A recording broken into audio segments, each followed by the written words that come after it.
Olá pessoal, bem-vindos novamente a mais um módulo de circuitos lógicos e biológicos e dessa vez a gente vai falar um pouquinho de portas lógicas. Como já vimos anteriormente, podemos ter dois tipos de sinal, 0 ou 1. Porém, rearranjando esses diferentes sinais em diferentes formas, nós podemos construir uma porta lógica. Uma porta lógica é basicamente um conjunto de sinais específicos para uma saída de sinal específico. Exemplificando um pouco melhor, nós temos aqui uma lâmpada que acende quando atinge a voltagem de 1 volt. E temos outras duas fontes no valor de 0,5 volt cada. Se temos um sinal de zero em ambas as fontes, ou seja, ambas as fontes estão desligadas, temos um total de 0 volt chegando à lâmpada. Então, ela também está desligada. Já, se tivermos um sinal de 0 na primeira fonte e 1 na segunda fonte, ou seja, apenas a segunda fonte está ligada, nós teremos um total de 0,5 volts na lâmpada. Então, ela também está desligada, apesar de um dos dois sinais ser 1. Por fim, se tivermos um sinal de 1 em ambas as fontes, ou seja, as duas estão ligadas, teremos chegando à lâmpada um total de 1 volt, o que finalmente ligará a nossa lâmpada.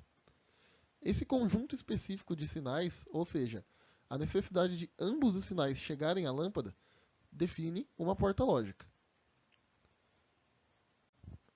Então, supondo agora que nós temos um sinal 1 e um sinal 2 diferentes, e ambos estejam enviando o sinal 1, nós teremos na saída da nossa porta lógica um sinal 1. Porém, se nós mudarmos o sinal 2 para 0 ao invés de 1, nós também mudaremos o sinal para 0, apesar do sinal 1 ainda ser 1. Isso é chamado de porta E, porque ambos os sinais presentes nessa porta são necessários para a saída da mesma ser 1 também. Podemos então reorganizar os diferentes sinais em diferentes portas lógicas, cada uma com sua função específica. As 8 apresentadas aqui são as portas lógicas mais básicas.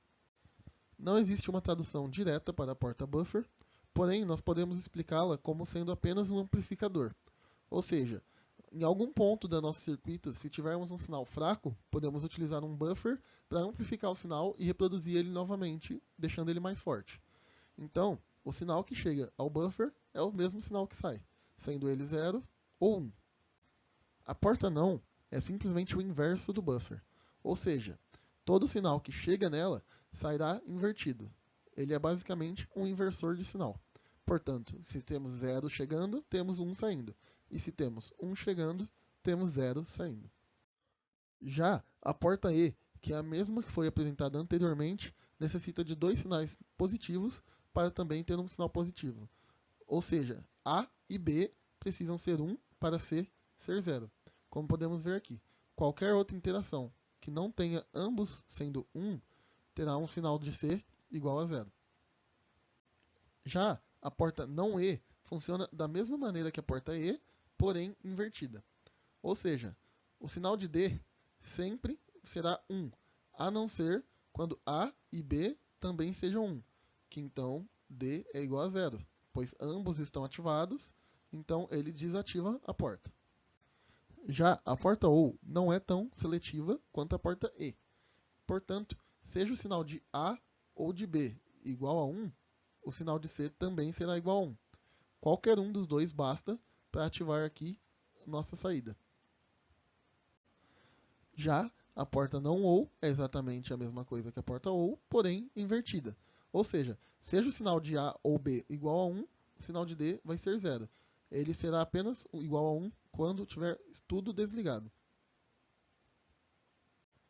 E finalmente chegamos na porta OU exclusiva, ou seja, apenas um dos dois sinais pode estar ativo. Se ambos os sinais estiverem ativos ao mesmo tempo, o sinal de C será igual a 0. E o sinal de C será igual a 1 quando apenas um dos dois estiver ativo. Da mesma forma, a porta não ou exclusivo é o inverso. Ela está ativa apenas quando não tiver nenhum dos dois sinais ou os dois sinais.